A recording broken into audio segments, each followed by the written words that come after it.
Welcome to Sustainable Packaging Explained, your guide to sustainable materials, methods, and package design, produced by the Emerging Brands Alliance in conjunction with Packaging World.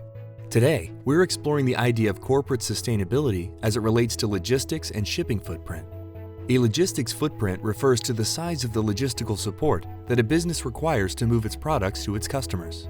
This includes everything from people, transportation, fuel, warehouses, and equipment.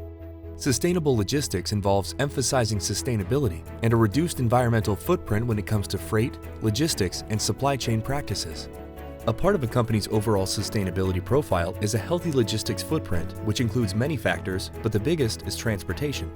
Billions of tons of products and goods are transported by road, air, rail, or sea, which contributes significantly to greenhouse gas emissions. The ever-growing demands of the e-commerce sector will only exacerbate this issue. To alleviate this problem, many companies are looking at designing their packages for optimum logistics. This may mean creating a package that is lighter in weight to reduce freight weight, or creating a slimmer, compact package, or utilizing flexible films to be able to fit more product in each freight load, reducing the number of truckloads required. Packaging World editor Matt Reynolds tells us more about sustainable logistics. We've all had the e-commerce experience of receiving a smaller item like a toothbrush in an unnecessarily large corrugated shipper, or receiving several items from a single order in multiple shippers. That's why CPGs and especially D2C brands, as well as 3PLs, fulfillment centers, and distribution centers are investing in box right-sizing equipment that scans a product's dimensions, then cuts and erects precisely sized, bespoke corrugated shippers from what amounts to roll stock of corrugated. And for plural orders, say a toothbrush, toothpaste, and dental floss, these systems find the optimal dimensions to accommodate all three with the least amount of corrugated usage and dimensional weight. For the brand, that amounts to material input and postage savings by dim weight, and it can also obviate dunnage and bracing while reducing the CO2 during shipping by occupying less footprint in a truck or a plane.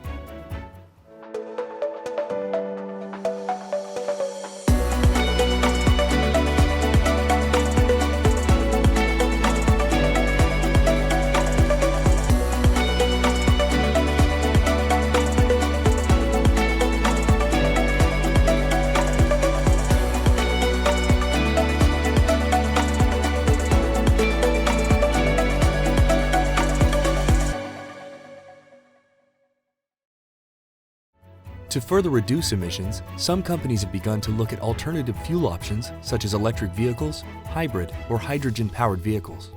And lastly, companies are looking at optimizing their shipping routes to reduce the distance traveled to minimize emissions. To do this, companies are looking into where their products are being manufactured and where raw materials are being sourced.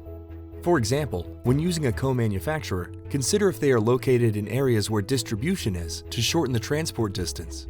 Also, consider where your manufacturing facility is in relation to warehousing and distribution. Consider how sourcing local would reduce travel time, cost, and distance. When considering your logistical footprint, you can't forget reverse logistics. Some of your product is invariably going to come back to you, and some people intentionally order different sized or colored garments for the purposes of trying them on and shopping them as if it were a retail setting. And some D2C brands build this home shopping behavior right into their models. And for other products like personal care or food or beverage, there's breakage or leakage, and all that results in make-up orders. So there's a host of interesting reverse packaging logistics platforms and software out there that can help your brand fully account for reverse logistics as part of your overall logistical sustainability profile. Consumer packaged goods companies and retailers globally have taken drastic steps to reduce their logistics footprint and bolster sustainability. Focusing on reducing packaging weight during shipping and the materials used in secondary packaging, Amazon is delivering goods without any extra packaging according to a Wall Street Journal article. The change falls in line with the company's goal to reduce costs and reach its goals surrounding climate change. Plus, the e-commerce giant hopes this will appeal to customers who are put off by the volume of Amazon-branded boxes they receive and discard every week. Mars recently published its Net Zero Roadmap, which details steps the company will take in its efforts to cut its carbon emissions in half by 2030 and achieve net zero greenhouse gas emissions across its full value chain by 2050. To do this, Mars plans to transition to 100% renewable energy by changing how it powers its factories and offices and addressing energy used by farmers, how it sources ingredients, and the energy used by retailers. The brand giant also plans to optimize logistics by redesigning networks, the type of transport Mars relies on, and the energy sources used. Focusing on reducing transportation-based greenhouse gas emissions, Tyson Foods is also taking action by partnering with Gatic AI, a leader in autonomous middle-mile logistics. The two companies have entered into a multi-year collaboration to deploy autonomous refrigerated box trucks in Northwest Arkansas. The trucks will operate on predetermined short-haul repeated routes 18 hours a day to support product flow from a local plant to the company's distribution and storage facilities. One really interesting and disruptive last-mile packaging project is being rolled out for ice cube making and ice cube packaging. Retailer Southeastern Grocers is partnering with technology platform Turned Ice Maker and Packager, Relocalize, to automatically make and then automatically package ice on-site at grocery stores with containerized ice making and packaging facilities.